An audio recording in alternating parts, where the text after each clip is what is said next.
Hello and welcome to another episode of Double Barrel Gaming. I'm your host, MrBoomStickXL, and today we're going to be discussing the second part of my three-part series, Grading the Big Three for 2017. It has been an unbelievable year for the PlayStation and its fan base. There was a lot to be excited about, and here are some of the reasons why PlayStation gamers are still smiling today. The first thing I want to touch on is the exclusives that Sony had lined up for their hardware. Regardless of whether you're a fan of Japanese-type games, Sony gave their fans a lot to cheer about, and here are the titles that were exclusively launched on the PlayStation 4 in 2017. Horizon Zero Dawn, Neo, Persona 5, Nier Automata, Gravity Rush 2, Uncharted 4 Lost Legacy, Star Trek Bridge Crew VR, Farpoint VR, Berserk and the Band of the Hawk, Knack 2, Crash Bandicoot Insane Trilogy, MLB The Show 17, Kingdom Hearts HD 1.5 and 2.5 Remix, and Gran Turismo Sport, a truly remarkable and stunning list of exclusives. Sony put a lot of time and effort into their marketing in 2017. What set them apart from the other two companies was the marketing deals they had with this year's biggest games, and they are Destiny 2, Star Wars Battlefront 2, FIFA 18, Call of Duty World War II, and NBA 2K18. Sony's marketing blitz continues with Red Dead 2, 2018's most anticipated title from Rockstar Games. It appeared that Sony took a page right out of Microsoft's playbook when they were riding high on the success of the Xbox 360. Exclusive content led the charge with these marketing deals. You couldn't argue with the moves that Sony made in 2017.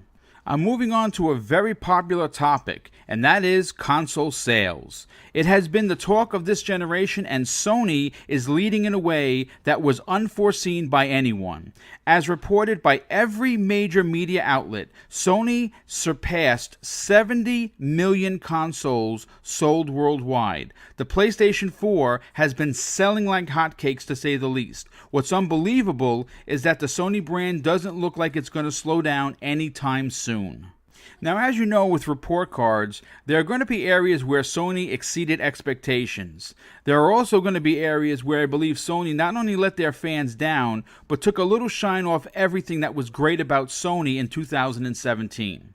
The glaring issue with Sony was the very poor showing for first-party games throughout the year. As great as their second-party helpings are, many fans, including myself, were left wondering where were all the games shown from E3 2015, 2016, and 2017. All we've gotten from Sony in the last 3 years have been CG trailers and no release dates for any of their major first-party games, and that list includes Death Stranding, Spider-Man, Detroit Become Human, God of War, Days Gone, Final Fantasy VII Remake, Kingdom Hearts 3, and Shenmue 3. Where are all these games? As of this writing, none of the games listed have actual release dates, only release years, and that is concerning for every PlayStation fan. I'm buying every one of those games, though I would appreciate a release date to know when in 2018 and beyond I'll be able to play some of these titles, and I'm sure you're right there with me. As a person who jumped on board with PSVR day one, I've been holding out for Sony to develop AAA games for the hardware. Unfortunately, we are still waiting. They delivered with Farpoint, but that is not enough. I'm hoping that PSVR doesn't go the way of the PlayStation Vita. The potential for quality first-party AAA games is there, we just need Sony to commit to it.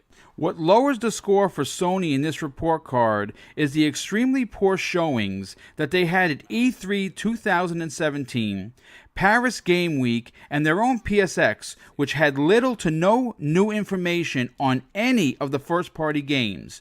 No release dates can sometimes indicate development trouble. With an unbelievable exclusive lineup, followed by marketing deals that kept the world's eye on the brand, it's safe to say that Sony had a fantastic 2017. Yes, Sony dropped the ball when it came to actual release dates for their biggest titles, and the lack of support for PlayStation VR is another reason why the grade was lowered a bit. Overall, I believe Sony had a strong enough year to garner a B+ from me. 2018 should be exciting if you're into adult-themed, story-driven single-player experiences. Let's hope all of these great first-party titles do in fact release, and that Sony shows continued support for the PlayStation VR hardware and the fans that purchased it. For this episode's Community Spotlight, I'll be talking about HK Wolf. Doing these spotlights gives me an opportunity to meet many people from all walks of life. Why I love doing this segment is because of the origin stories that I'm privy to. HK Wolf spends most of his time watching movies, reading books, and listening to awesome music from his favorite bands. Like many of us, HK Wolf started gaming on the original NES. His family didn't have a lot of money growing up. Because of this, he received many of his gaming systems from pawn shops.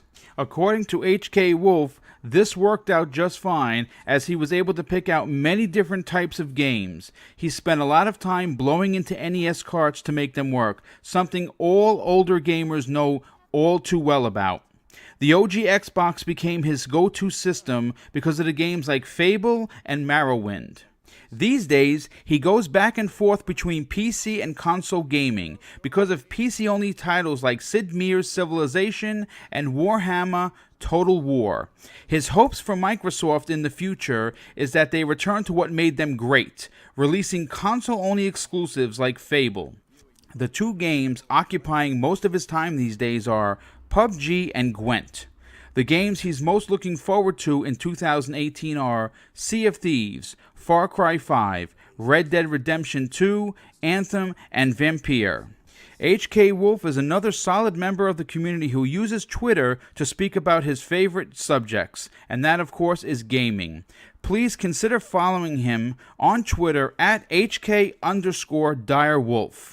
Thanks again for checking out today's very lengthy video. If you enjoyed it, please consider hitting that like button and also subscribing to the channel.